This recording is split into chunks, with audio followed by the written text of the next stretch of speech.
Hey everybody, welcome to In the Red Zone. Sean Brown, Michael Johnson here, and yes, I am back for these picks. This is our college football semifinal picks.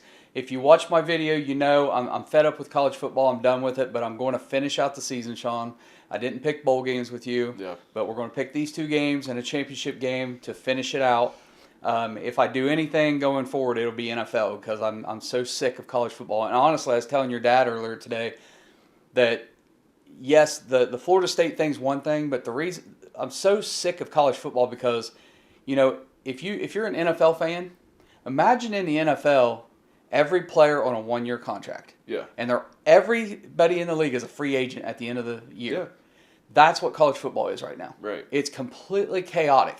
And to me, if you're going to make money, I'm fine with players making money. Yeah. But if you're going to make money, you sign a contract and you got to stay. Right. I mean, I just think that's the way it needs to be. I think it'll eventually head that way where you have, you know, a few week free agency basically where you can transfer in this window right here.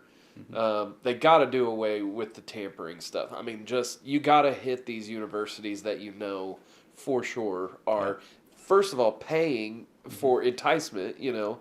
But you got to prove it. That's the thing. Yeah, you have to prove it. Well, and NIL isn't supposed to be, hey, we'll give you this amount of dollars to come play for us. It's no, you got to build your name at that place. You got to build up your value at that actual place. They're predicting the values of these players. They're not, because they're just throwing millions at. I think Arch Manning got like $3.2 million. Yeah. What did he play? One game? Yeah. A couple snaps. And then these linemen, that's just for him to be shelved for 2 years. Well, Quinn Ewers took one snap at Ohio State and made over $1 million that 1 year. Yeah. So these teams could in essence just stock players, not play it. Say we've got a plan for you. We got to play, but we're giving you the money. Like, who wouldn't want that kind of money? And I don't have to risk injury this next week. I can just sit on the bench and collect my paycheck. And it's got to, because teams are going to hoard players so that other teams can't have those players. You know, and it's just. Well, imagine if you're a Philadelphia Eagles fan and Jalen Hurts last year comes on the scene, has an MVP type season. Yeah. You go to the Super Bowl and you're like, man, Hurts is coming back, so and so's coming back, so and so's coming back. Oh no, Hurts is going to go to the Cowboys. Oh, our running back is going to the Redskins or Commanders. Yeah. All of a sudden, the team went to the Super Bowl is completely gone. Right. That's what's happening with college teams. Yeah. And if you're a fan of a college team, it sucks. Yeah. Bottom line, it does suck. It sucks. I mean, and it's got to stop. I mean, that's why I can't stand it until it's fixed. Like I have no desire to continue watching college football. I just don't. It is year rentals. I mean, they got to do away with either you transfer once and that's it, or your grad transfer. I mean, it's because these players are transferring to one place, getting their money, and then when they graduate, they're able to transfer somewhere else and collect even more money. Then the guys that stayed true to the university, they're not making as much money because they didn't bounce around. They didn't go shop, you know. Yeah. Now, some boosters could go to those players and say, hey, here's a loyalty check. You know, here's a check for staying. I mean, maybe they will entice players like, hey, if you stay, you get even more money or whatever to kind of combat that. But it's just, it's insane. Like these guys like Ole Miss and Missouri, teams that are just coming out of nowhere and plucking off all the portal players. It's like, these schools don't have any more money than any other group of schools. You know, what is actually going on? It's insane what is happening. Well, and then of course everybody knows how I feel about Florida State being left out of the playoffs, but you know, anyway, I don't need to rehash that part, but we're here to pick the semifinal games. Let's go ahead and start with the first one.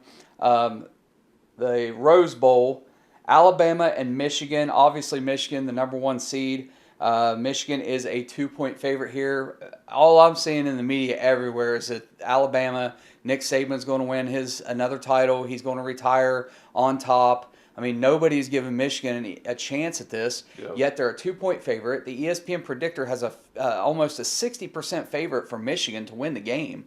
I mean, the bottom line is when I look at this, Michigan has the better running game. They have the better offensive line. They have the better defense.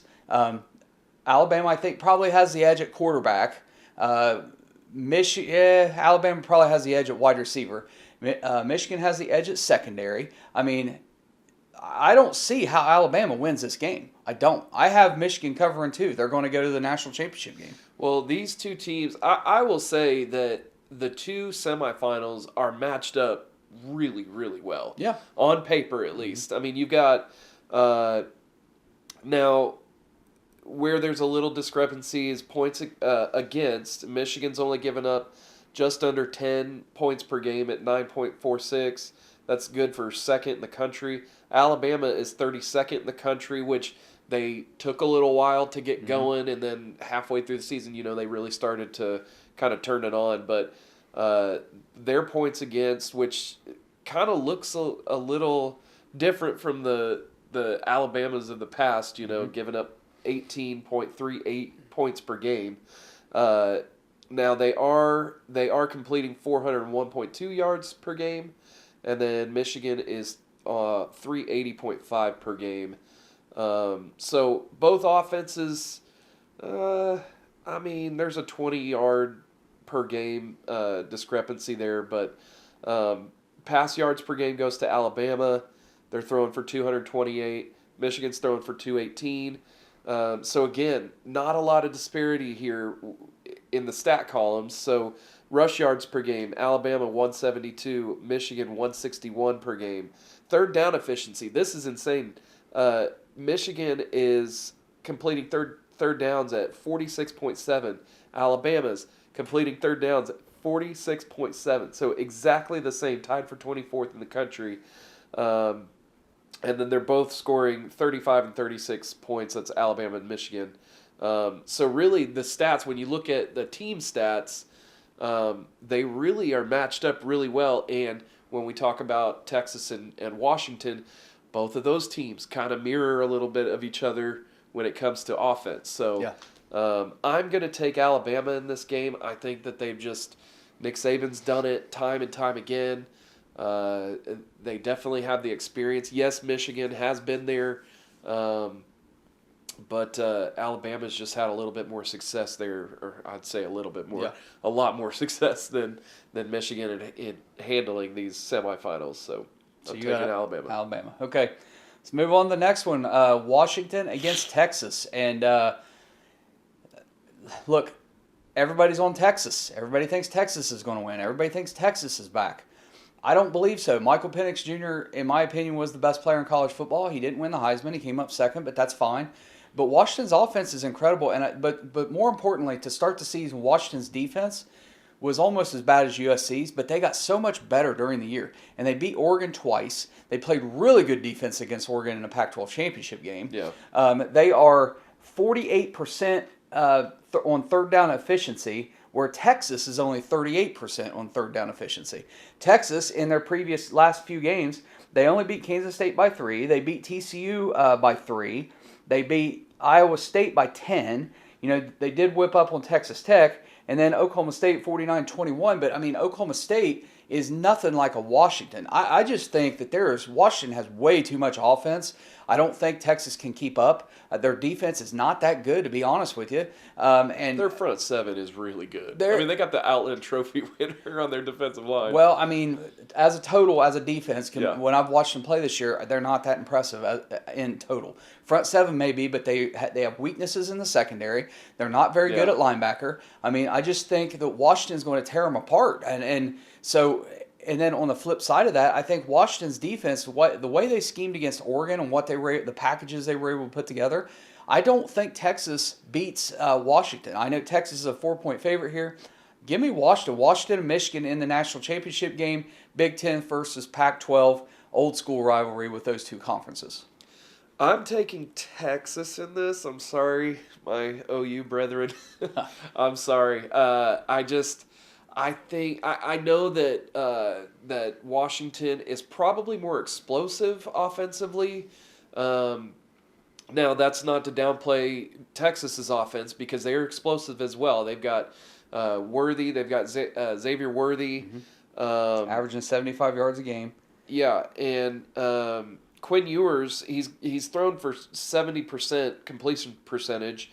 And then in QB rating, Quinn Ewers on the year is at 162.6, and Michael Penix Jr. is at 161.4. So, yes, Penix Jr. has had about, I think, 1,000 more yards passing. 33 touchdowns, 9 interceptions, something like that. But Quinn Ewers 3,161 yards through the air, 21 touchdowns, 6 interceptions. So he's taking care of the football this year, and he's gotten a lot better as the year has gone on too. Wasn't very impressed with him through the first half of the season, but then he started to kind of come together and got to keep in mind with the stats though. In Ewers' defense, he missed a few games with injuries. Yeah. So yeah. And then, they're without Jonathan Brooks, but C.J. Baxter actually came on at the end of the year, and kind of filled that role pretty well. I mean, I don't know that he, just jumped off the screen, but he did enough for them to go and beat Oklahoma State. And I'm going to take Texas. So you think Texas-Alabama rematch for national championship? So Texas is favored by 4. Yep. Oh man, I'm tempted because I think both of these games are going to be just really, really close. Just a shoestring of a difference in the scores at the end of the game. So I think this game is Washington 42-35. That's my prediction for this one. And I think the Alabama-Michigan game is like 26-20. See, but I could see it being like 41-38. Good. Texas winning, and then Washington covers. With that being said, because I thought Washington was favored in this. I didn't look at that beforehand, but I'll take Washington. I think Texas wins. I think they make it. I don't want them to, but I think they do. But I will take, and if this happens, you can say it in the comments. I think Washington covers, but I think Texas wins. Okay. Well, the big M on Michigan's helmet? Yeah. I'm an Ohio State fan. Yeah. I don't like Michigan. That M this week stands for money line. Money line. Yep. Take them on the money line. All right. I think Michigan-Washington national championship game would be great. See the SEC left out completely. I'd love that. Both SEC teams because everybody is pretty much calling Texas an SEC team right now. Yeah. So it's SEC versus SEC. I don't want either one of those teams in the national championship game. So anyway, that's our picks for the semifinals. We'll be back for the championship picks once we decide what's going on there. I have no idea. I don't even want to. Even if it is Michigan, Washington, I don't want to. It depends on injuries and a whole bunch of things before we get there because I bet there's going to be a few key injuries come out of these semifinals. Yep. Now we're about to watch the Alamo Bowl. Yes. That'll be fun. Yep. So go Sooners. Hey, and props to, I can't believe I'm saying this, but props to Miller Moss for 6 touchdown passes. Oh, man. I watched that game and that was impressive. Yeah. That was really impressive. Yeah. I hope he sticks around. I hope he's given the shot. Well, and does him playing really well and showing, does that kind of scare away Will Howard from coming over? I don't know if that's a done deal or anything. Well, I mean, I've said it before. These bowl games outside the playoffs are exhibition games for next year. Yeah. You have so many opt-outs. It's not a true... But Lincoln did show, hey... Even on my, third, fourth string quarterback, whatever number he was on the depth chart, even with him, I'm still able to go out and, kick somebody's butt. Yeah, and I will say that since they got rid of Alex Grinch, the defense has gotten better. Yeah. It's not there yet, but they're getting there. Yeah, we'll see what happens next year with, I forget who they hired as defensive coordinator. The guy from UCLA. Yeah. He was at UCLA for 1 year. And they got 2 defenders from UCLA that transferred over. Okay. It's mind-boggling. So, because there was a lot of write-up from UCLA sports writers and things about they're so disappointed and upset because now they feel like UCLA has become a farm team for USC.